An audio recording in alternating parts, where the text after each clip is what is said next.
اب جب وہ ڈیویڈینڈ ریکور ہوگا, جب وہ ڈیویڈینڈ ہمیں ملے گا, تو ہم اسے ادر انکم میں کریڈٹ کرنے کی بجائے انویسٹمنٹ اکاؤنٹ میں کریڈٹ کریں گے.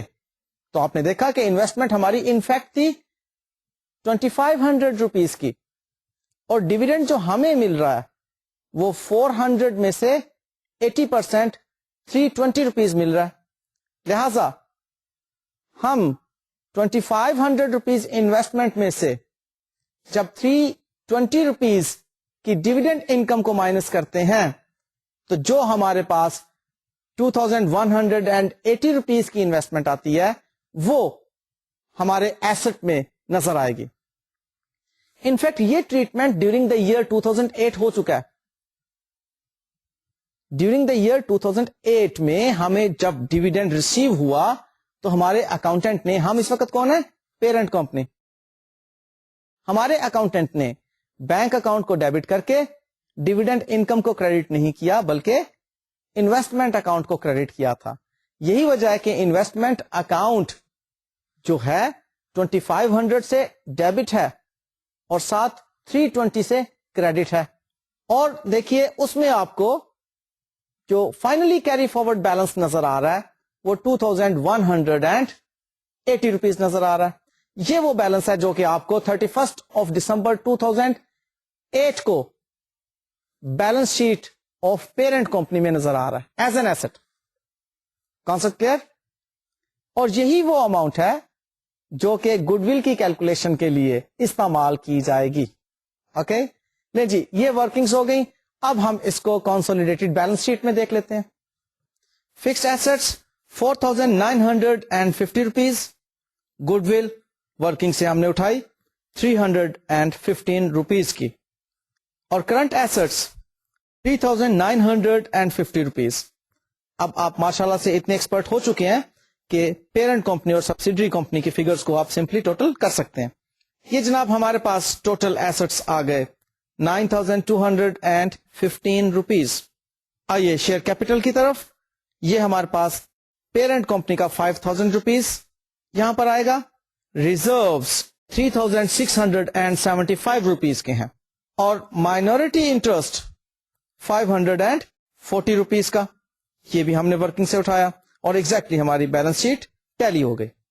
آپ کو معلوم ہو گیا کہ پری ایکوزیشن پروفٹس میں سے اگر ڈیویڈینڈ سبسیڈری کمپنی ادا کرتی ہے ہولڈنگ کمپنی کو یعنی کہ پیرنٹ کمپنی کو, تو ہم کیا اکاؤنٹنگ ٹریٹمنٹ کرتے ہیں.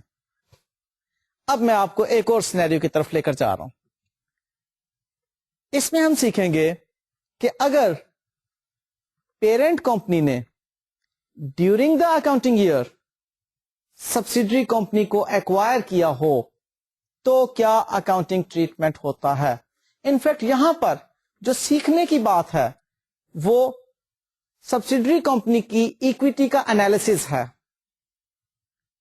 کہ سبسیڈری کمپنی کی اب ایکویٹی کا انالیسس کرتے ہوئے ہم پری ایکوزیشن اور پوسٹ ایکوزیشن کو کس طرح سے آئیڈینٹیفائی کریں گے, کیونکہ اب ڈیورنگ دا ایئر ہم نے انویسٹمنٹ کی ہے اس کو ایکوائر کرنے کے لیے, اور ڈیورنگ دا ایئر تو کوئی پروفٹ اینڈ لاس اکاؤنٹ نہیں بنا ہوتا نا, بات بنتی ہے نا یہاں پر کنفیوژن کی. لہذا اب ہم اس کو کوشچن کے مطابق دیکھتے ہیں کہ ہم کس طرح کی اکاؤنٹنگ یہاں پر کریں گے. بیلنس شیٹ ہمیں دی ہوئی ہے as on 31 December 2008 parent company کی اور سبسیڈری کمپنی کی. Fixed assets parent company 5500 and subsidiary company 4500 rupees. Investment in subsidiary company 4000 rupees کی ہے. Current assets 2500 and 1500 respectively parent company and subsidiary company کے. Share capital 8000 and 3000. Reserves 2500 and 2000. Current liabilities ہمیں بتائی گئی ہیں 1500 and 1000 rupees. مزید معلومات میں بتایا گیا کہ P company acquired 80% of the subsidiary company on 1 October 2008 یعنی کہ ڈیورنگ دا ایئر ہم نے اس کو ایکوائر کیا.